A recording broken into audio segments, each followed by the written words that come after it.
لەگەڵ بەڕێز دکتۆر مەدحەت سلێمان چاودێری سیاسی و مامۆستای زانکۆ گفتوگۆی زیاترەکەین سەبارەت بە سەردانی وەزیری دەرەوەی تورکیا بۆ بەغداد و دواتر بۆ هەولێری پایتەختی هەرێمی کوردستان. دکتۆر بەخێر بن. سپاس دکتۆر، پێتان وایە ئەم دیدار و کۆبنەوەوانەی هاکان فیدان ئەنجامی داون شتێکی لێبەرهەم بێت یاخود لە عێراقدا دۆزە بڕیاردان و ڕێکەوتن هەروە ئاسان نییە بۆ پێی عێراق خاوەنی بڕیاری خۆی نیە؟ خۆی بە بۆ چوونی من سەردانەکەی هاکان فیدان سێ ڕەهەندی دەبێت.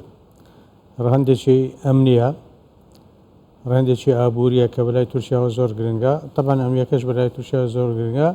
ڕەهەندێکی سیاسیە، ڕەنگە هەندێک کاریگەری خراپیشی بۆ هەرێمی کوردستان ببێ ئەگەر بە شێوازی بیرکردنەوەی من تاوان ڕەهەندە ئەمنیەکە بە مسۆگەری پەیوەندی بە جموزۆڵی پەکەکە دەبێت لە سەر سنووری تورکیا و تاوەکو سلێمانیش.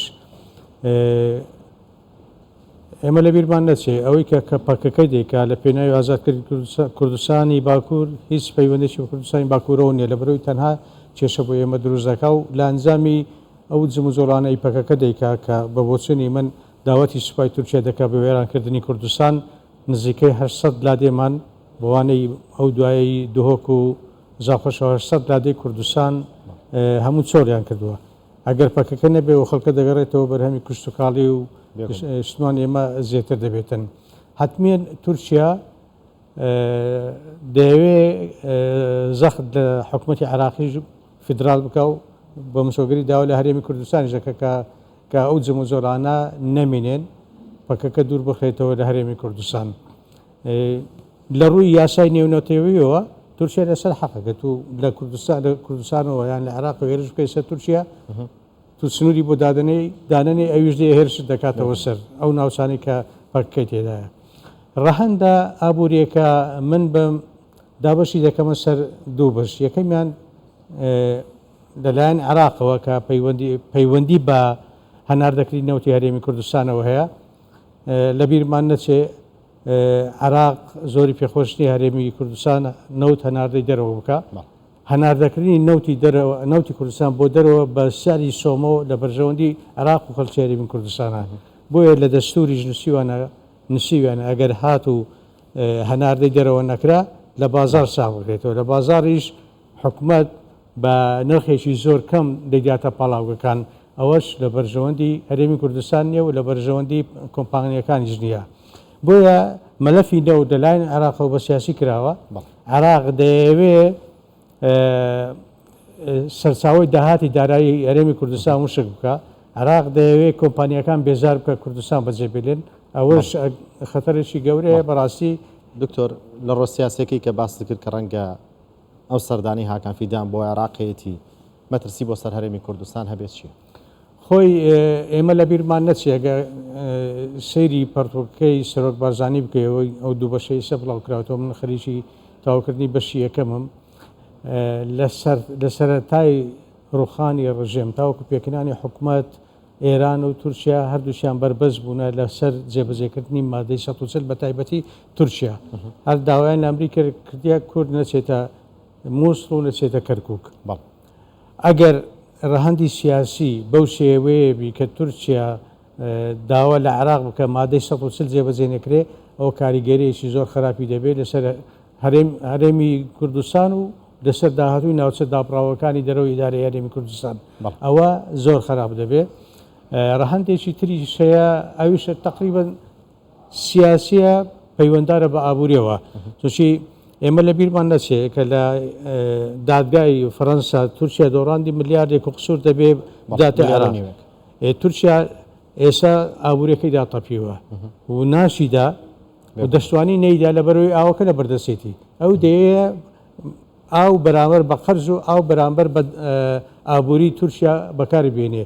لە بیرمان نەچێکە ئەو دەڵێ 15 ملیاردمان هەبوو دەمانەوەی بکەینە 25 ملیارد. ئەو زەخت لە عێراق دەکا زیاتر لە هەناردەی تورکیا بۆ عێراق بێ. چونشی عێراق تورکیا باززانی ئێران کۆنتترۆلی ئابووری عێراقی کردووە بەو پارەی کە دەسیباتن. بۆیە ئەگەر نەوت بەرامبەر ئاو بەرامبەر بە نەوت و بە ئابووری بەکاری بێنی تورکیا دەتوانێت.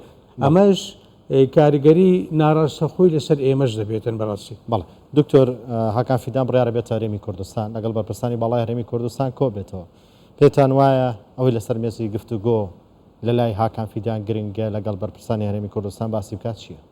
بە بۆ چۆنم یەکەمیە سەقامگیری ئاسایشی سنووری تورکیایە بە مسۆگەری مەسەلەی پەکەکە دەبێتن ئەوە ئێمە هەمومان دەزانانی هەموو کوردێکی دەزانێت کە پەکەکە بۆتە هۆی جێرە شێوێنی لە ناوچەکە بە تایبەتی بۆ هەرێمی کوردستانی ژنەکو هەر تورکیا هەرچەندەگە لە من بپرسی خەڵکەکی زۆر لە ناو پەکەکە سەر بە مخابراتی وڵاتانن کە پێویستە و ئیشە بکاتن ئەگەنە هەموو کەس دەزانێ بژانەوەی هەرێمی کوردستان لە ڕووی ئابووری و لە ڕووی سەقامگیری سیاسی و کۆمەڵایەتیەوە لە بەرژەوەندی ئەم پارچەکانی کوردستانە پەکەکە بەوا دەکا مخابراتێکی وڵاتانی ئەقلیمی بەڕێوەیەوە ڕەنگە هەتا ڕادەیەک میتی تورکیش دەستی تێدا هەبێتن بۆیە یەکەمین شت مەسلەی ئاسایشە دومین شت دەمێت و سەر ئایا تورکیا ڕازی دەبێ ئەو نەوتە هەناردە بکایان نا لە بیرمان نەچێت دوێنێ وەزیری نەوتی عێراق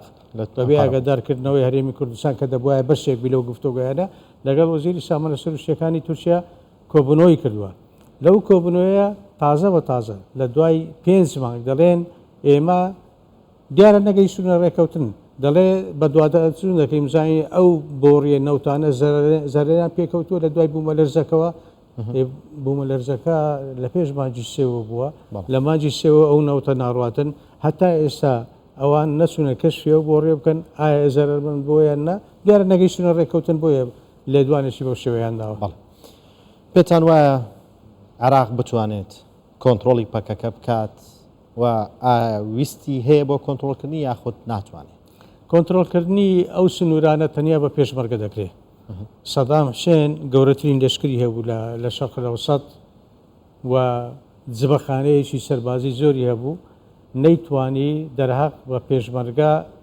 بتوانانی کۆنتترۆلی هەموو کوردستان بکە پەکەکە بە سوپای عراقی کۆنتترۆل ناکرێت پەکەکە تەنها بەو شێوەیە کۆنتترۆل دەکرێت تو عراق دەبێت پێشمەرگە پرچەک بکەیت بودجێ پێشمەرگە بدەیت و پێشمەرگەش هەوڵی کۆنتترۆلکردنی سنوورەکان بداتن ئەوە تەنیا بە کوردستان دەکرێت بە حکوومەتی عراقی ناکرێت کە ئێمە شارەزای ناوچەکەی بەڵێ بۆ بەرە دکتۆر ئەگەر بە کورتی شۆڵان بێتەوە سپاس دەکەم زیاد لە جارێک و دوێنێش لە کۆنگرە ڕۆژنامەنووسەکەی وەزیری دەرەوەی تورکیا داوای لە عێراق کرد پەکەکە بە ڕێکخراوێکی تیرۆریستی بناسیێنێ تا ئێستا عێراق ئەمەی بۆ نەکردبوو و ئایا دەیکاتیانە خۆی عراق ئێمە لە بیرمان نەچێ هەندێک شت هەیە بەدەست عراق نییە بەدەست ئێرانە ئێران کۆنتترۆلی عراقی کردووە نمونەیەکی بەسیت بێنمەوە کە وەزیری نەوت لەسەر لەگەڵ سعودیا گرێبەستێکی کرد لەسەر دەریانی غاز لە ئەنبار سەفیرەکەی ئێران هەڕەشەی لە وەزیری نەوتی عراق کرد بە چه حەقێک تو